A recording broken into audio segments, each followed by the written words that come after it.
Mike Tucker. Good evening. Good evening, Mike. You got the floor. Thank you very much.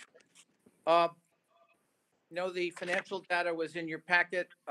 We are continuing on target with our revised budget. We'll be bringing the CEDC county contract to you in January based on the county's budget and the whatever reduction we have to incorporate into that contract. And we are continuing to work on the Drumlin Fields and Hudson Valley Creamery grants with the state and appreciate the work that the Board of Supervisors did last month to get that process moving forward again. Are there any questions on any of the initial items I just mentioned? I do think that there's what we're looking at for next year is doing quarterly financial reports. We'll include the material every month, but only report on it in detail on a quarterly basis. And if any supervisor has any questions, they could email Mike. Thank you. The next on our agenda is titled Solar Update. I think all of you as supervisors are aware, based on the NYSERDA presentations that Chairman Morell had coordinated, one on real property tax aspect solar projects, and the more recent one that also included discussion of sightings that were made by representatives of the New York State Energy Research and Development Authority. This is, has become an issue that all of you, I know, are dealing with in your individual towns. We have a list of about 50 proposed solar projects that we're aware of, and I'm sure that the list is longer. We're all aware of the fact that some of them are very, very large projects because the county only has 3 locations where there's sufficient capacity by utility to accept power from a large project. They're somewhat isolated in particular area of the county. But at the same time, there are numerous 5 megawatt solar projects where the power can be put into the local distribution line. I know that, in some cases, the projects can be built without significant community concern or objection, all in an effort to help get to the state's goal of having 50% or more of our electric capacity generated from renewables or non-fossil fuel equipment.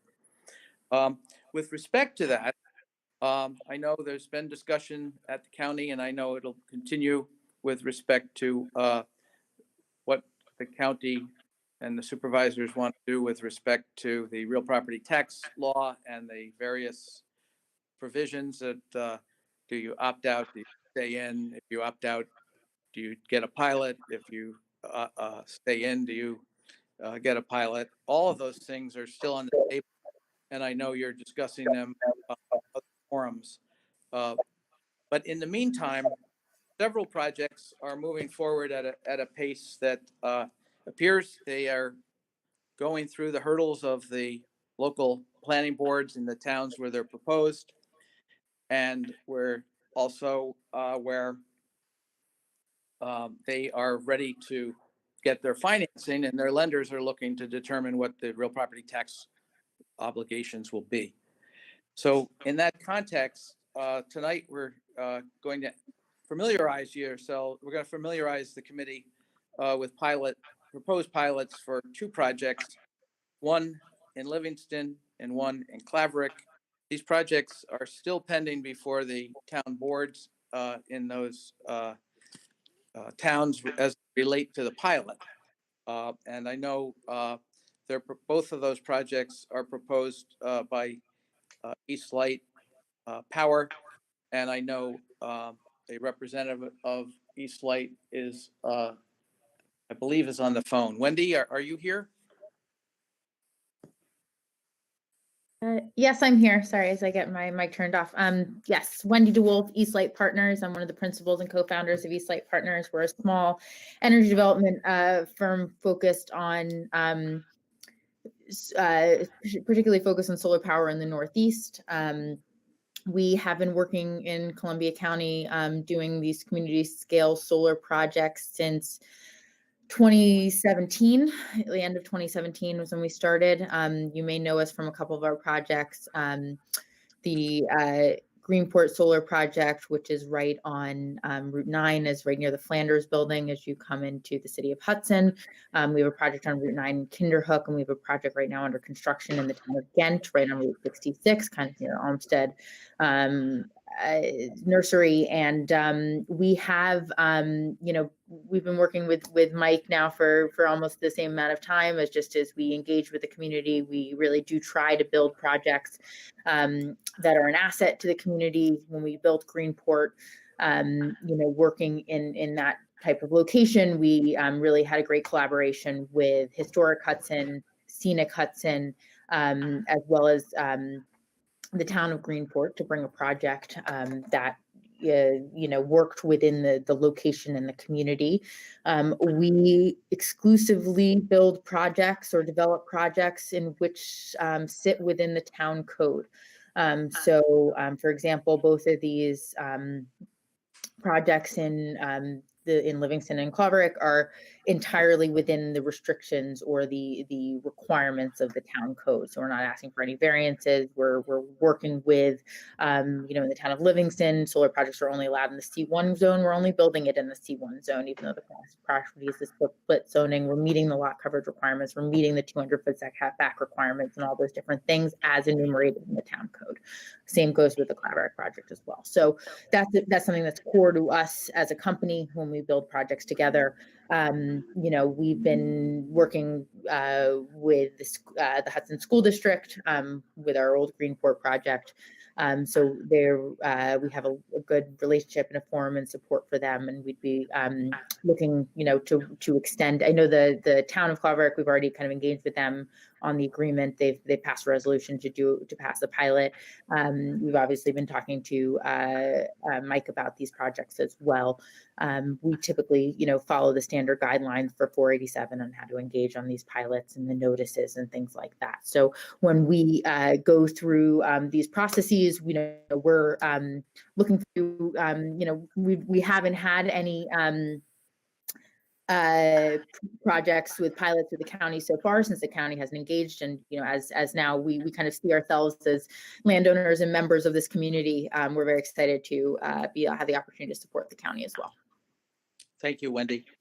So I put together a memo that was in your packet, and as a result of the fact that neither the town, the school district, or the county has opted out of real property tax law section 487, and where each tax jurisdiction is interested in requiring a pilot, the company has made proposals that would result in annual cash payment each year during the proposed 15-year term of the agreement. Now, under state law, these projects would otherwise be totally tax exempt for 15 years.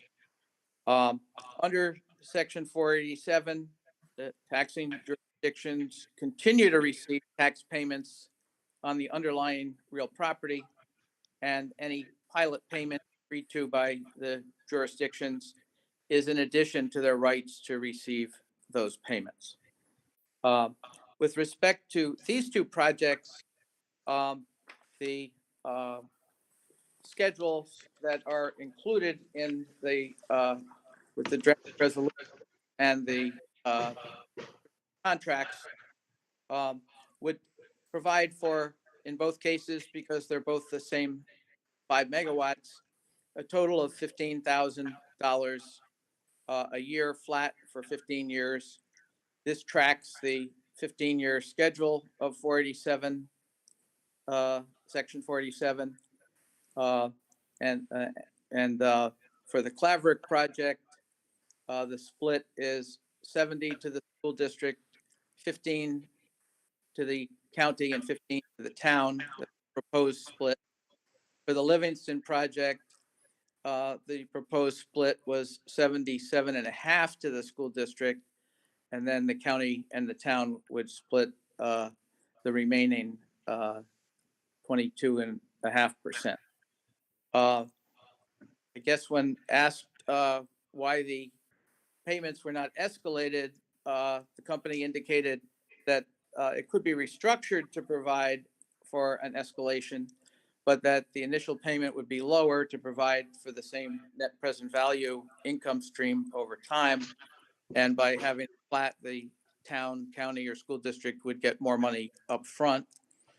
It appears that the difference in the split between the two agreements is the result of the company's negotiations with the school district. And in connection, Yeah, that's not quite true on that one. The reason, and so the split is typically based on, the record. We try to mimic what's in the actual, regular tax bill. In this case, we had received full responses from all taxing jurisdictions for the Claverick project. We didn't receive that on the Livingston side. And talking to Mike, he wanted to make sure that everyone, we could find a way to include the town of Livingston as well in the proposal. And so it was a matter of splitting. We'd already kind of discussed with the school district that they were going to get 7.5% split, which again is that splitting kind of the town's 15% between the two, 7.5 to the town, 7.5 to the county when there wasn't that additional response.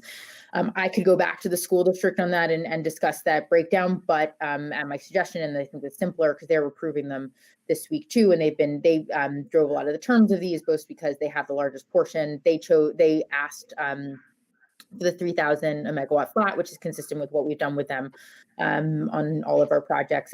These two projects will bring us to 4 projects total with the Hudson School District, and so we were trying to keep it simple. But that's the background behind the split. So a little complicated, but we're trying to do our best to kind of keep our word to the school district and to all the involved jurisdictions. So one of the other aspects of this is that NYSERDA, the New York State Energy Research and Development Authority, has a online toolkit that provides for developers and municipalities to enter the details of the project into that model. And these payments are within the range that NYSERDA is recommending that municipalities accept to enable these projects to have the financial viability in terms of the property tax. So again, this is all new. We're trying to give the members of this committee the opportunity to better understand their options. Wendy and her company are pioneers, I guess you could say, in this effort. They've been very responsible in working with us. And I think that while these two projects relate to Livingston and Claverick, there are discussions that will affect all of you. And I think we feel that, at least I feel that, based on my discussions with Supervisor Bury and Chairman Morrell, that moving forward on these projects should really be dictated by whether or not the town board in the respective towns are in favor of proceeding with these projects. So, I think we want to, there's an indication that there's a desire to do that, but it has not been formalized by either board yet. So I do think that, while I would, I know when wants to get these agreements done, so they can become part of our package and financing. I would say, Mike, I would add the fact that the town of Claverick has passed a resolution to engage in a pilot with us, and so have kind of indicated that they're. We're looking at terms here, so until those Sure. terms approved, I think this is just basically for information, and I think that, we'll be in touch with both towns, and to the extent that they approve these, then we would come back to this committee and the county finance supervisors, finance committee, and the full board. Are there any questions from supervisors? Yeah, I have a question. Hi, can you Yes, hear me? Michael. Hi, Yeah. Mike. I think if you're Well, speaking, we better all go on mute. We get a lot of feedback.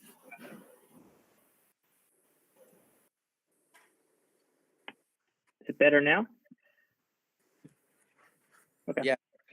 Well, first off, thanks for bringing this to the committee. I definitely support expanding solar in the area, and at least from what you presented, this seems like two very positive projects, especially if there's other local support. In this chart that's being displayed right now, is that a typo on the total? That the total should actually be 15,000 on that far right side? And not. And then, okay. Then the other question is that, is this 15,000 this is in lieu of the current taxes that are being paid? This is in addition to the current taxes that are being paid. It's in addition to the current Okay. taxes that are being paid. It's just the taxes on the solar improvements. So for us as a project, these, because it's not like a house that has an assessment, we all have this kind of, there has been guidance from the real property tax laws and how to properly assess these projects. And so basically what NYSERDA did is they put out the guidance themselves and said, for our project financing, it really helps to have the predictability of it, because it's not like a house that's been around for 200 years that we all know how to assess these projects. So it's a mechanism for properly assessing the projects over the 15 years. I'm sorry, Okay. I went to push the mute button and push the hang up button. So Jim Guzzi, Supervisor Guzzi, you have a hand up? Yes, hello. My question is on the differential between, first of all, our notification. I've checked through our town clerk and through our planning board. I just asked tonight as far as our notification, and I have not seen that yet. Also, the difference between Claverack and Livingston, that number, I don't see why we're not in line with Claverack, to be quite frank with you, with both the same type programs.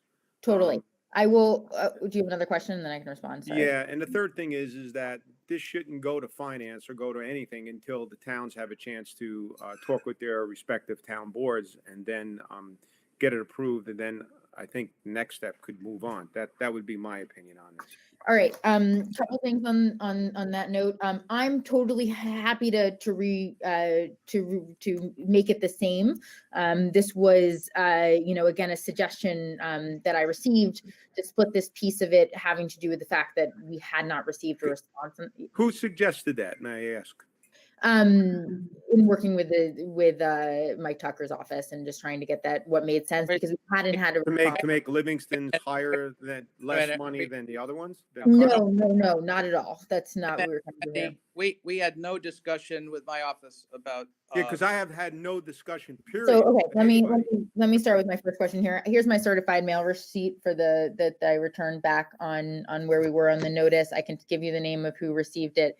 We try to do our best to, follow, it says specifically Livingston Town Hall received there.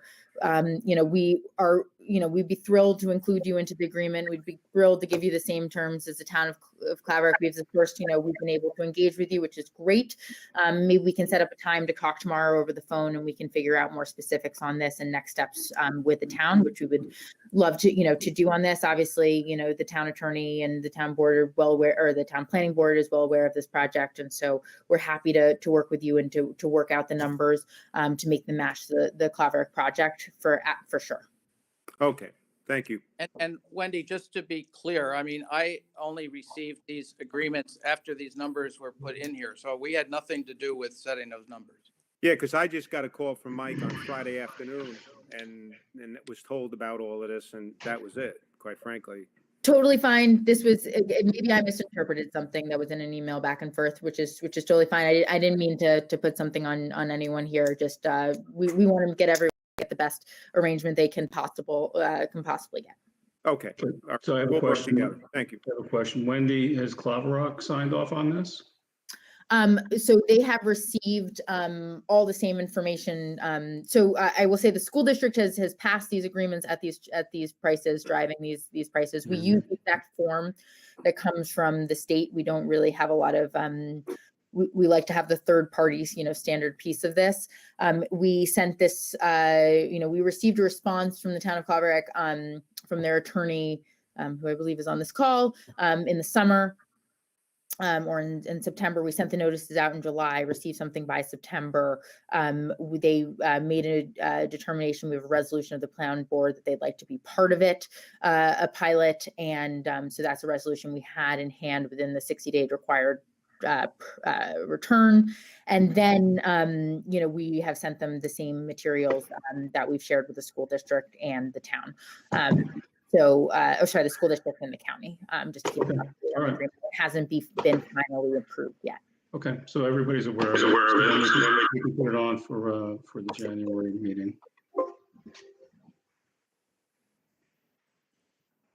Pending action by the respective boards, okay, town boards. Right. Does anybody else have a question for Mike or Wendy on this? Any other comment on this? Okay, so action on these draft resolutions is tabled for tonight. Okay, Mike, next thing. Thank you. And I do think it was a useful discussion, and I do think Supervisor Guzzi and Wendy, if you can follow up and reach an agreement, you can come back to this group. Yes. Would it be best to call you at your town office tomorrow, or what's the best number to reach you that I can? Michael has my cell phone number. Yeah, I will give Perfect. it to you. I Looking have an forward to appointment. speaking with you. Yeah, probably after like 1 o'clock. At 1 o'clock would be good. I have an appointment in the morning. All right, Wendy? Great. Awesome. Thank you so much. Thank you. Thank you. Thank you.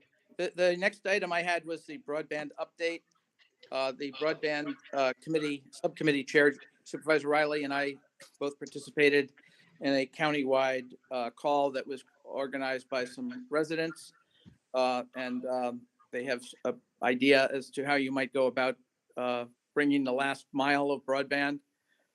It requires posting or issuing bonds, and I think that's going to be problematic at the county level and particularly at the town level. But we're willing to explore it and learn more about it as the process continues, so we can update you on that in the future.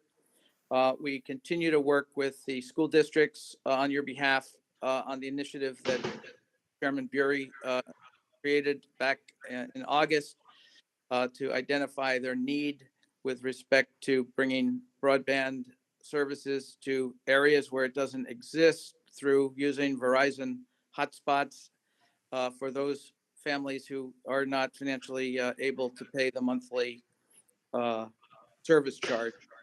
We've raised $23,000 so far, and we're continuing to identify the need so that we can talk with others who have expressed an interest in contributing. It's a drop in the bucket, perhaps, from a perspective of what we might be able to assist the school districts with, but they're indicated they're grateful for anything we can, especially as it appears they may have to put everyone on remote learning, not just the upper class K through 12 students. Any questions on broadband? No, I think you're right that we're heading in that direction, and the schools are probably going to have to get some assistance from the state as well. Right. On our COVID response, we continue to work with Chairman Morrell and the county departments involved in responding to this crisis. And we continue to coordinate the activities of Columbia Comeback. And we had one of our every 2-week calls today. And we had several business owners, Dr. Drummer from the college, Superintendent Howard, several supervisors participated.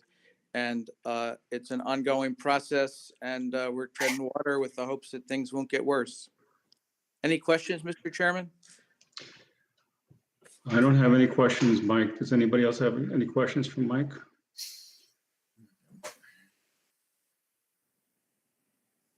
Okay, is there any other business before the committee? If not, I'll take a motion to adjourn. So made, Mr. Chairman. Supervisor Riley. Thank you, Supervisor. Can we get a second? Second. From Rick Scalera. All in favor? Aye. Any opposed?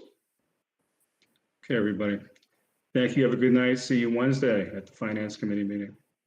Thank you, everyone. Take- Happy Thanksgiving. Good night. Take care now. Bye. Thank you.